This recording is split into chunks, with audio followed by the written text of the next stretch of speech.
So you have a sore throat and you're trying to figure out, can I go run or do I have to stay inside? If you watch my other video on running with a cold and some signs that you should stay inside, I shared a few tips on what to look for, including that adage that you see a lot of places of if it's above the neck, you're good to go. If it's below the neck, stay inside. If you haven't watched that video, subscribe to the channel. Go watch that after this one. But what happens when it's just your neck? It's just a sore throat and you're not sure what to do. Well, I'm Jesse Funk, and on today's episode of Runner's High, I want to share with you what happened to me recently about only having a sore throat and why I canceled my A race for the year.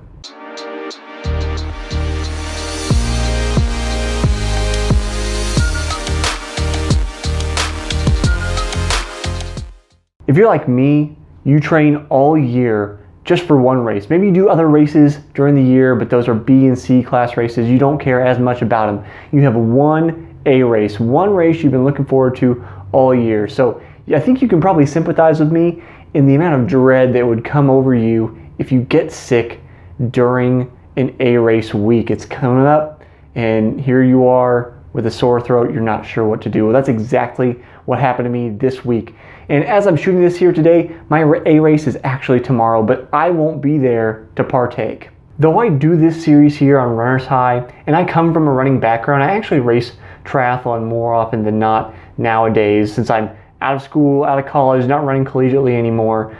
It just kind of fits in my lifestyle a little bit more. So my A race for this year was the USA Triathlon Age Group National Championship. And I missed it last year because I crashed at Eagleman 70.3, resulting in a shattered collarbone and a not so fun trip to the ER from the race site, and then surgery a week later to repair it and several months of recovery. So needless to say, I was looking forward to this race a lot, not just because I missed it last year and I was ready to get back, but I was going to be able to meet a lot of the people I've interviewed on the Smart Athlete podcast. If you haven't seen the Smart Athlete podcast, I talk to intelligent athletes. Oftentimes they're endurance runners or triathletes, so subscribe to the channel, go check that out.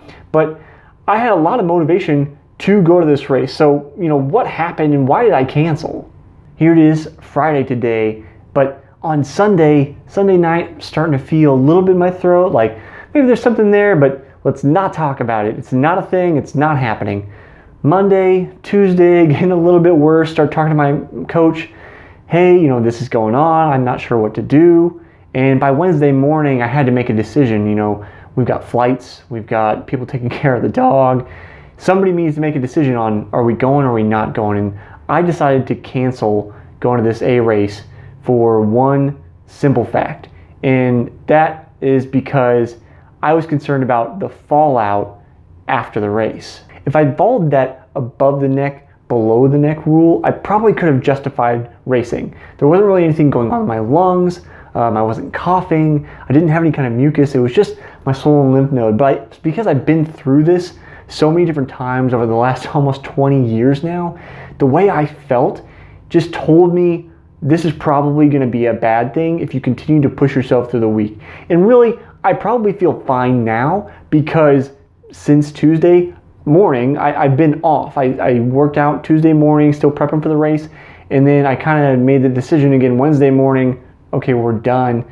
So I've given myself that time to recover and feel better. But it has to do a lot with what I like to talk about on this channel and on the Smart Athlete podcast is a shift in priorities, both for me and something I want you to think about.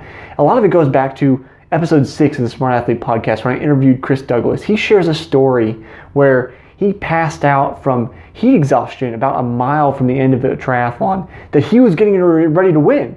He was going to win this race. He only had a mile to go, and he passes out on the side of the road because he's worked himself too hard. But the thing he learned from that race, and that really resonated with me, is that one race doesn't really matter. What matters is, your relationship with your family, your relationship with your friends, the people that love you, and the kind of people that support you.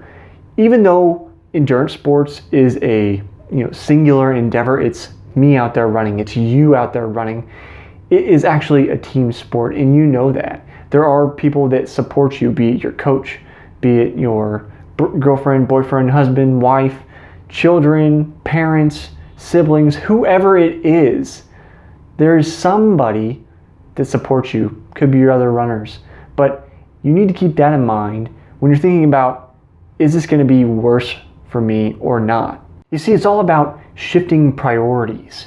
And my priorities shifted in a big way when I left college. My college coach's parting wisdom to me was, think about training on a bigger scale than what we were able to do here. Because in college, you're focused on races from week to week to week to week.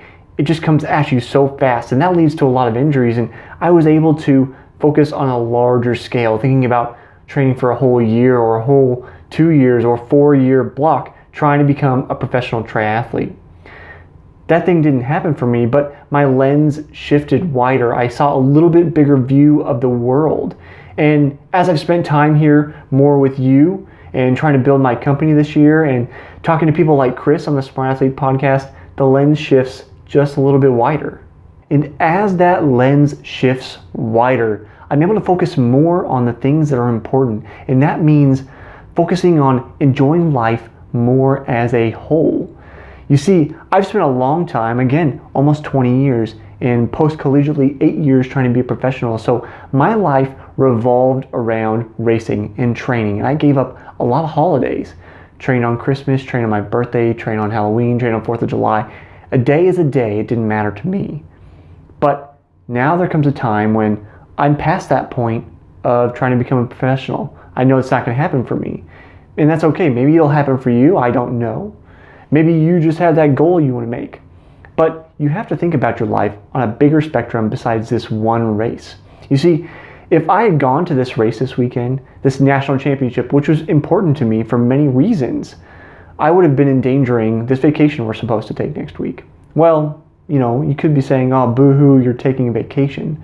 But you see, I've worked very, very hard to have the ability to take a vacation. It's not something that I had the luxury of growing up. We couldn't really afford it.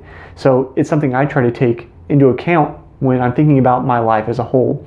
But not just my enjoyment of this vacation. The person I'm supposed to be spending this vacation with, she would have suffered because I went to this race and potentially had an illness even worse than what I had before, and that would have dragged into our time together instead of taking the smart road like I have, taking the time off, missing that race so that I have the ability to enjoy life more and spend it with the people that I love that love me.